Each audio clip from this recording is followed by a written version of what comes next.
जय हिंद साथियों, मैं आपका होस्ट और दोस्त भारत स्वागत करता हूं आपका अपने इस प्यारे से यूट्यूब चैनल पर। दोस्तों, वीडियो को स्टार्ट करने से पहले मैं आपको एक क्लिप दिखाना चाहूंगा। राहुल गांधी को बोलूंगा चपरासी से बदतर है। आप गांधी साहब ने हटा दीजिए। 100 बार आप स्टार्ट करिए पहली लाइन।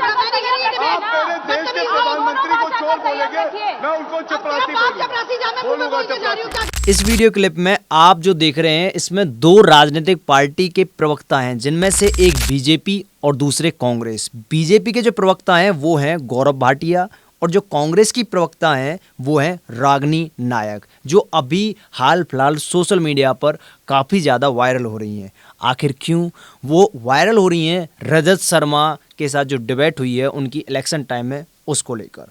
पहली बात मैं आपको बता देता हूँ, जो ये डिबेट हुई है इनकी गौरव भाटिया के साथ रागिनी नायक की, अगर आप इस डिबेट को पूरा देखना चाहते हो तो मैं डिस्क्रिप्शन में इसका लिंक डाल दूंगा। इस वीडियो क्लिप में आपने साफ साफ देखा होगा कि रागिनी नायक ने पर्सनल अटैक करना स्टार्ट कर दिया था गौरव भाटिया, जो कि बीजेपी के प्रवक्ता हैं। बीजेपी के प्रवक्ता गौरव भाटिया के ऊपर उन्होंने पर्सनल अटैक करना स्टार्ट कर दिया और यहाँ तक कि बोल दिया कि तेरा बाप होगा चपरासी। उनके फैमिली तक पहुँच के उनके घर वालों तक पहुँची, जो कि बिल्कुल जायज़ नहीं है और जो सही बात नहीं है। बिल्कुल, अगर डिबेट कर रहे हो तो आप फैक्ट्स के ऊपर करो।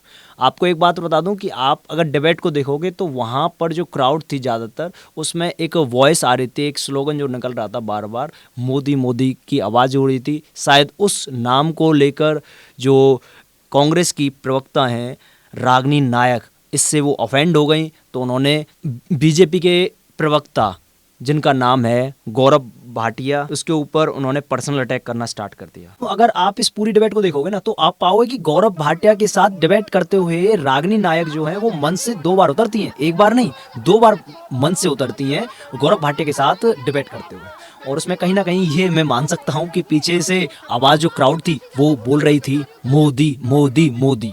तो ये जो डिबेट थी ये थी 5 साल पहले की। ये वीडियो आपको अवेलेबल आसानी से हो जाएगी यूट्यूब पर, बाकी मैं इसका लिंक अपने डिस्क्रिप्शन में डाल। अब आप इस वीडियो क्लिप को देखिए जिसमें ये आरोप लगा रही हैं रजत शर्मा पर कि रजत शर्मा ने इनको गाली दी है। मेरे माँ बाप, मेरे बूढ़े सास ससुर, मेरे बच्चे, सब वो वीडियो देख रहे थे। कांग्रेस के लाखों करोड़ों लोग, इस देश की जनता वो वीडियो देख रही थी। आपने मुझे गाली दी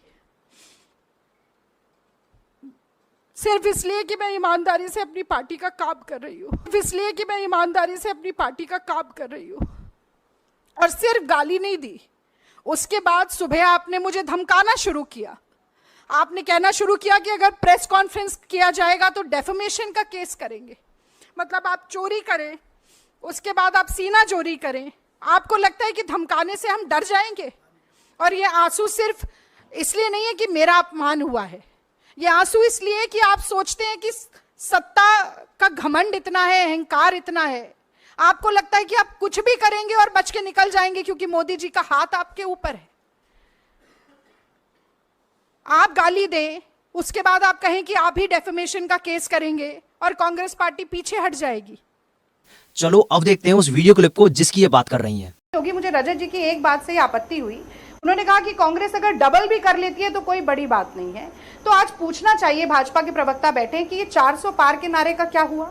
370 अपने आप पार कर लेंगे, उसका क्या हुआ? सारे एग्जिट पोल जो गलत साबित हुए, उसका क्या हुआ?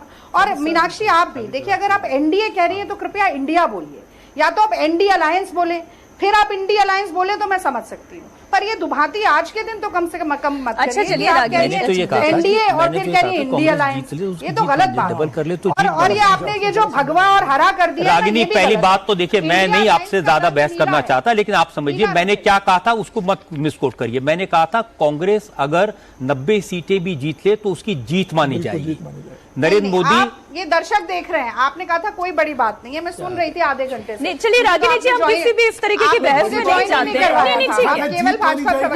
और वो ना जीते तो वो उनकी हार मानी जाएगी। बिल्कुल बिल्कुल, हो सकता है आप फिर से दोबारा सुनिएगा रागिनी जी, हो सकता है कॉन्सेप्ट कई बार क्लियर नहीं हो पाता। अब इसमें गाली कहाँ है?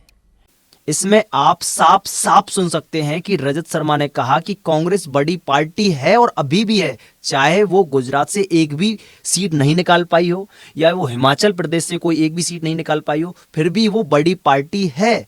बीजेपी जहां 250 सीट लाकर भी हार जाएगी और कांग्रेस 90 सीट लाकर भी जीत जाएगी। तो रजत शर्मा ने ऐसा कुछ कहा इस वीडियो क्लिप में, जैसा कि आपने देखा। वैसे इसमें कहीं भी कोई गाली नहीं दी गई रजत शर्मा के द्वारा। रजत शर्मा ने कहा रागिनी नायक से कि आप मेरी बात को मिसकोड मत करो, मैं आपको बताता हूं कि मैंने क्या कहा। एक ट्विटर पर अकाउंट है, वो रागिनी नायक को टैग करते हैं और बोलते हैं नौटंकी बाज है, रामायण में काम करना चाहिए, दूसरों को गाली देती है तब दिखता नहीं, और अब आकर महिला कार्ड खेल रही है, विक्टिम कार्ड खेल रही है। ये महिला कार्ड खेलना बंद होना चाहिए। आज के समय में लड़कों पर ज्यादा अत्याचार हो रहा है लड़कियों से।